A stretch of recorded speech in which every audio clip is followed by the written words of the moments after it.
Hi, ಇವತ್ತು ನಾನು ನಿಮಗೆ ತೋರಿಸ್ತಾ ಇರೋಂಥ ಪ್ರಾಪರ್ಟಿ 8 ಎಕರೆ 6 ಗುಂಟೆ robusta plantation, top condition plantation. ಈ ಪ್ರಾಪರ್ಟಿ ಸ್ಟೇಟ್ ಹೈವೇಯಿಂದ ಜಸ್ಟ್ ಒಂದು 4 ಕಿಲೋಮೀಟರ್ ಆಗುತ್ತೆ. ಮತ್ತು ಸ್ಟೇಟ್ ಹೈವೇಯಿಂದ ಈ ಥರ ಒಂದು ಡಾಂಬರ್ ರೋಡ್ ಸಿಗುತ್ತೆ. ಡಾಂಬರ್ ರೋಡಿಂದ ಒಂದು 50 ಮೀಟ್ರ್ ಮಡ್ ರೋಡ್ ಸಿಗುತ್ತೆ. ಆ ಮಡ್ ರೋಡು ಈ ಪ್ರಾಪರ್ಟಿಗೆ ಅಟ್ಯಾಚ್ ಆಗಿದೆ. ಒಟ್ಟಿನಲ್ಲಿ ಒಂದು ಒಳ್ಳೆ ರೋಡ್ ಅಪ್ರೋಚ್ ಇರೋಂಥ ಪ್ರಾಪರ್ಟಿದು. ಈ ಡಾಂಬರ್ ರೋಡಿಂದ ಲೆಫ್ಟ್ ಸೈಡಿಗೆ ಏನು ಕಾಣಿಸ್ತಾ ಇದೆ, ಇಲ್ಲೇ ಪ್ರಾಪರ್ಟಿ ಎಂಟ್ರೆನ್ಸ್ ಬರುತ್ತೆ. ಸೊ ಒಂದು 50 ಮೀಟ್ರು ಈ ಥರ ಮಡ್ ರೋಡ್ ಸಿಗುತ್ತೆ.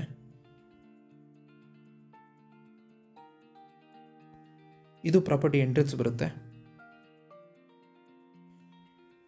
ಸೊ ಇಲ್ಲಿ ಟೋಟಲಾಗಿ 60 ಎಕರೆ ಬೌಂಡ್ರಿ ಇದೆ. ಆ 60 ಎಕರೆಯಲ್ಲಿ ಒಂದು ಸೈಡಿಗೆ 8 ಎಕರೆ ಕೊಡ್ತಾ ಇದ್ದಾರೆ. ನೀವೇನು ಈ ರೋಡ್ ನೋಡ್ತಾ ಇದ್ದೀರಾ, ರೋಡಿಂದ ರೈಟ್ ಸೈಡಿಗೆ ಏನು ಕಾಣಿಸ್ತಾ ಇದೆ, ಇದೇ ಟೋಟಲಾಗಿ ಒಂದು 8 ಎಕರೆ ಬೌಂಡ್ರಿ ಇದೆ. 8 ಎಕರೆ 6 ಗುಂಟೆ. ಸೊ ಸೇಲ್ಗಿಟ್ಟಿರೋಂಥ ಪ್ರಾಪರ್ಟಿ ಇದೆ. ರೋಬಸ್ಟಾ ತುಂಬಾ ಚೆನ್ನಾಗಿದೆ, ತುಂಬ ಚೆನ್ನಾಗಿ ಮೇಂಟೈನ್ ಮಾಡಿದ್ದಾರೆ. ಗುಡ್ ಕಂಡೀಷನ್ ರೋಬಸ್ಟಾ ತೋಟ ಅಂತ ಹೇಳ್ಬೋದು. ಹಾಗೆ ಪೆಪ್ಪರ್ ಕೂಡ ಇದೆ.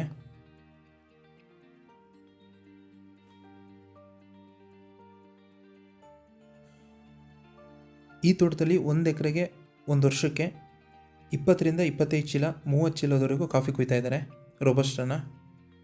ಅಂದರೆ ಒಳ್ಳೆ ಇಳುವರಿ ಅಂತ ಹೇಳ್ಬೋದು.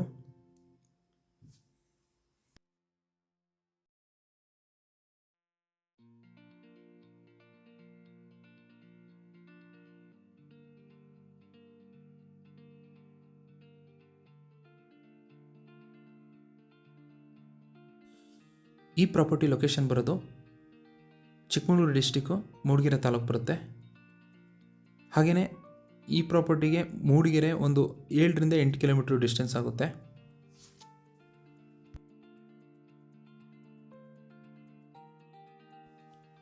ಈ ಪ್ರಾಪರ್ಟಿಲೇ 1 ಎಕರೆಯಷ್ಟು ಅಡಿಕೆ ಕೂಡ ಇದೆ. ಅದರಲ್ಲೂ ಕೂಡ ಒಳ್ಳೆ ಫಸಲು ಬರ್ತಿದೆ. ಮತ್ತು ಈ ತೋಟಕ್ಕೆ ನೀರಿನ ವ್ಯವಸ್ಥೆ ಅಂತಂದರೆ ಒಂದು ಕೆರೆ ಇದೆ. ಹಾಗೆಯೇ ಅದರ ಜೊತೆಗೆ ಒಂದು ಒಳ್ಳೆ ನೀರಿರುವಂಥ ಬೋರ್ವೆಲ್ ಕೂಡ ಇದೆ.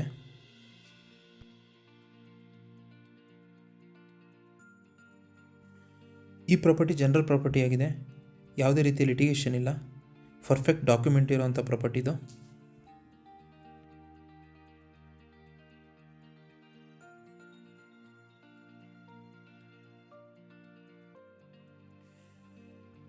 ಈ ತೋಟದಲ್ಲಿ ಸಾಯಿಲ್ ಬಂದುಬಿಟ್ಟು ಬ್ಲ್ಯಾಕ್ ಸಾಯಿಲ್ ಬರುತ್ತೆ. ಅಂದರೆ ವ್ಯವಸಾಯಕ್ಕೆ ತುಂಬ ಒಳ್ಳೆಯ ಮಣ್ಣು ಅಂತ ಹೇಳ್ಬೋದು. ಹಾಗೆಯೇ ಈ ಭಾಗ pure Malenadu.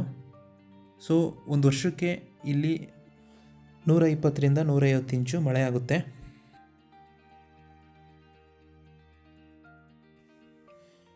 So property ಒಳಗಡೆನೇ road ಇದೆ ಅಂತ ಹೇಳಿದ್ದೆ.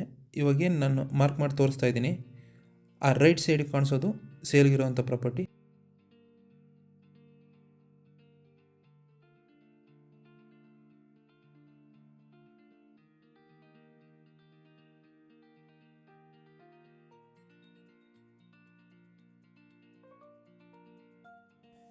ಈ ಪ್ರಾಪರ್ಟಿಗೆ ಸೆಲ್ಲರ್ ಪ್ರೈಸು ಪರ್ ಎಕರೆ 35 ಲ್ಯಾಕ್ ಹೇಳ್ತಾ ಇದ್ದಾರೆ.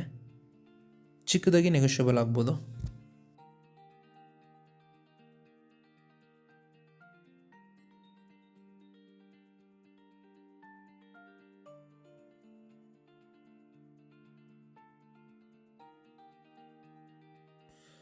ಈ ಪ್ರಾಪರ್ಟಿ ನಿಮಗೇನಾದರೂ ಇಷ್ಟ ಆಗಿದ್ದರೆ ಅಥವಾ ಈ ಪ್ರಾಪರ್ಟಿ ಬಗ್ಗೆ ಇನ್ನೂ ಹೆಚ್ಚಿನ ಮಾಹಿತಿ ಬೇಕು ಅಂತಂದರೆ ಸ್ಕ್ರೀನ್ ಮೇಲೆ ನನ್ನ ನಂಬರ್ ಇದೆ, ಕಾಲ್ ಮಾಡಿ.